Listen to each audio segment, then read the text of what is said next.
informasi dari Allah. Itu yang saya ingin kejar dari tadi, tapi kalian nggak paham. Saya bertanya, saya jawab sendiri. Saya bertanya lagi, saya jawab sendiri. Kenapa? Karena tidak ada pengetahuan yang Allah sediakan buat kawan-kawan, supaya kawan-kawan di sini dari sudut pandang Quran, dari sudut pengajaran Islam, dari sudut pengajaran Allah Subhanahu Wa Taala bisa mengimbangi perdebatan ini. Tidak ada pengetahuan itu yang disediakan oleh Allah Subhanahu Wa Taala untuk mengimbangi diskusi malam ini, yaitu tentang Mesias dan Al-Masih dari sudut pandang Kristen dan Islam. Kenapa tidak ada dari sudut pandang Islam? Karena Allah tidak menyediakan pengetahuan itu, sehingga diskusinya kayak tadi, kayak orang pincang. Jadi hanya melulu dari Alkitab. Kenapa tidak ada perbandingan dari Quran? Karena tidak ada pengetahuan dari Quran. Allah tidak menyediakan itu. Itu yang tidak disadari kawan-kawan dari tadi. Bagaimana kita bisa membangun suatu diskusi yang elok, yang menarik, kalau dari salah satu pihak kagak nyambung. Begitu kawan. Jadi kawan-kawan, Tuhan semesta alam, ya, kalian percaya Tuhan semesta alam sudah menetapkan, ya, Israel sebagai bangsa pilihannya, ya, sebagai bangsa yang ditetapkan untuk janji Tuhan, dan Yehuda suku yang ditetapkan oleh Tuhan, yang dipilih oleh Tuhan untuk hadirnya seorang Mesias. Mesias di dalam hal ini, baik kekristenan maupun Yahudi, tidak menolak secara misi dia adalah penebus, tidak menolak secara misi dia adalah juru selamat, tidak menolak secara misi dia adalah raja kekal, segala bangsa akan takluk sujud di bawahnya, tidak menolak. Lalu kenapa kalian tidak punya pengetahuan itu? Tuhan yang mana yang menginspirasi itu bahwa Mesias itu bukanlah raja? Itu yang harus kalian jawab, kawan. Nah, tadi saya sudah bawakan bahwa dari sudut pandang Yahudi, dari kitab Zohar, dari kitab Mishnah Torah, bahwa Mesias itu adalah juru selamat, adalah penebus, adalah raja kekal, segala raja takluk kepadanya, segala bangsa takluk kepadanya. Mengapa tadi Quran kok tiba-tiba hanya sebagai tukang urut? Mengapa? Apa gerangan yang terjadi? Apakah karena ketidaktahuan Allah Subhanahu Wa Taala, atau memang Allah Subhanahu Wa Taala bukan Tuhan yang benar? Konsekuensinya ya kayak gitu. Jelas nggak ya Bro Herdi? Sebentar saya potong. Pertanyaannya aku jelas nggak, tadi internet putus. Ini Pak John dari mana ini? Gak ada di sini. Ini siapa yang masuk ini? Ini pilih tak masuk tuh. Kalau John masuk tak menaikkan. Nah, itu Pak John ada. Lanjut Pak John. Ada. Lanjut pilih nggak masuk. Pertanyaan aku Nggak mau. belum tadi. Dua pertanyaan. Tutup dulu. Pak John turun lagi baru naik karena tidak kelihatan di. Oke, di stop dulu timernya. Di stop dulu Pak Amir. Atau nggak apa-apa, saya lanjut bicaranya. Masih berapa timernya? Oh, di stop aja. Buat Pak John aja yuk. 34 menit. Oke. 34 detik. Oh, detik. 34 menit itu, bukan detik. 34 detik bro. Masa 34 menit? Lu mau setengah jam ngomong? Mana jadinya? Nah ini, waduh. Oke, lanjut Pak John. Udah tinggal berapa detik? Enggak, tadi pertanyaannya udah jelas belum tadi? Dua pertanyaan. Tadi internetku putus. Apa? Diulang aja. Udah jelas, nanti saya ulang. Udah jelas. Lanjut. Tinggal 34 detik.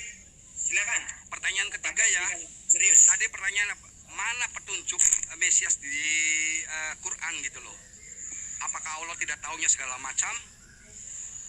Karena tidak lengkap dituliskannya gitu loh. Silakan jawab, itu 3 pertanyaan. Oke. Sudah itu aja cukup. Ini waktu tinggal 12 detik, 11, 10. Sudah. Oke. Saya jelaskan aja ya. Terima kasih. Oke, saya jelaskan dulu sebentar Bang Zuma dan Bang Ustadz Naza. Begini ya. Oke. Tadi sudah dijelaskan dari awal permulaan oleh Bang Juma dan Ustadz Naja bahwa di Al-Quran itu sudah jelaskan tentang Isa itu adalah Nabi. Itu udah fix. Lalu Anda menginginkan seperti apa lagi? Ibnu Maryam. Anda maunya bagaimana lagi? Itu sesuai dengan Al-Quran. Kami nggak pernah mengada-ngada di situ. Anda ingin Isa itu memilih bapak seperti Yusuf? Nggak bisa. Islam itu sesuai dengan apa yang ada tertera di dalam kitabnya. Oke? Oke, lanjut. Sebentar, ini saya ngejelasin moderator. Soalnya moderator di sini berarti ya. bukan dong, saya berarti ini. dengerin dulu. Saya menjelaskan apa yang tanggung dengerin jawab dulu. berarti. Oh ya nggak apa-apa dah. Dengerin dulu, Nggak apa-apa, dengerin nggak dulu, apa-apa. dengerin Silakan, dulu, silakan, dengerin. silakan aja, nggak apa-apa. Dengerin dulu.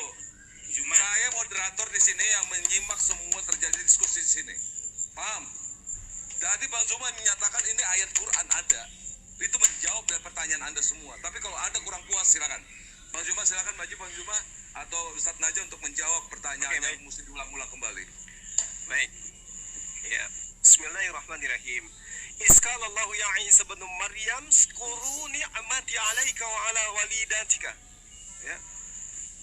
Ini sangat jelas diterangkan oleh Al-Quran tentang Nabi Isa alaihissalam. Wahai Isa, anak laki-lakinya perempuan manusia berjenis kelamin perempuan bernama Maryam.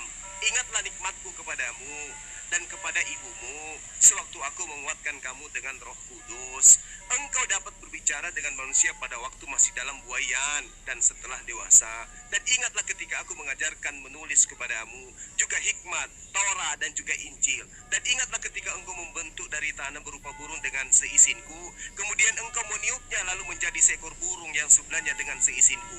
Dan ingatlah ketika engkau menyembuhkan orang buta sejak lahir dan orang yang berpenyakit kusta dengan seizinku. Dan ingatlah ketika engkau mengeluarkan orang mati dari kubur menjadi hidup dengan seizinku. Dan ingatlah ketika aku menghalangi Bani Israel dari keinginan mereka membunuhmu di kala waktu engkau mengemukakan kepada mereka keterangan-keterangan nyata. Lalu orang-orang kafir di antara mereka berkata, ini tidak lain adalah sihir yang nyata. Ini Mesias dalam Islam. Apakah ada indikasi Tuhan, indikasi Raja? No. Apakah Yesus itu Raja? Tidak. Raja di mana dia? Itu satu ya. Nah kemudian ketika Anda berbicara mengenai mana silsilah Isa, di Al-Quran tidak menjelaskan biografinya dia. Sama seperti Paulus, Anda bingung mana keturunan dari Paulus, ibunya namanya siapa, ayahnya nama siapa, silsilah dari mana Paulus itu. Anda akan bingung. Kenapa? Kitab Anda tidak menyajikan itu. Kitab Al-Quranul Karim bukan buku biografi. Ini udah sering kali Al-Quran itu datang meluruskan apa yang dibengkokkan. Tidak ada dibengkokkan masalah silsilah Yesus. Di dalam kitab saudara itu tidak penting bagi umat Islam karena ini berbicara mengenai hukum. Yang patut berbicara silsilah Yesus itu Anda. Karena Yesus itu punya silsilah di dalam kitab Anda. Yesaya 53 itu sering kalian jilat. Sering kalian jilat untuk menubuatkan penggenapan nubuatan untuk Yesus. Itu Yesaya 53. Yesaya 53 kalau itu untuk Yesus jelas sekali dikatakan dia akan melihat keturunannya, umurnya akan lanjut dan kehendak Tuhan akan terlaksana olehnya. Tunjukkan kepada saya keturunan Yesus itu sopo. Siapa nama anaknya? Justus. Atau siapa namanya anaknya Yesus itu? Kamu yang punya kewajiban untuk menunjukkan itu. Tidak ada itu keturunan Yesus dalam Al-Quran, Nabi Isa alaihissalam. Lalu kenapa disebut bin Maryam? Supaya kamu waras. Anak laki-laki perempuan kok disembah, dituhankan, dipersamakan dengan Tuhan pencipta langit dan bumi. Itu tujuannya Al-Quran menyebut bin Maryam. Ibnu Maryam, anak laki-lakinya perempuan manusia bernama Maryam. Supaya orang sehat, orang berakal, tidak menggantikan Allah dengan manusia. Lalu kemudian ketika Anda mengatakan narasi tidak bisa membatalkan histori. Bung, saya setuju dengan Anda. Tidak ada historinya Tuhan dilahirkan manusia. Tidak ada historinya ada Tuhan tidak tahu hari kiamat. Tidak ada historinya ada Tuhan tidak berkata-kata dari dirinya sendiri. Tidak ada historinya Yesus mengajarkan dirinya adalah Tuhan yang datang dalam rupa manusia. Jadi kalau di dalam narasinya Yesus itu Anda katakan Tuhan, dia adalah Raja, itu justru menabrak histori. Yesus tidak pernah menjadi Raja, gujluk. Gak pernah. Islam datang menerangkan, dia hanya Nabiullah, dia hanya utusan Allah, dia diberi mujizat. Itu baru berkesesuaian dengan histori.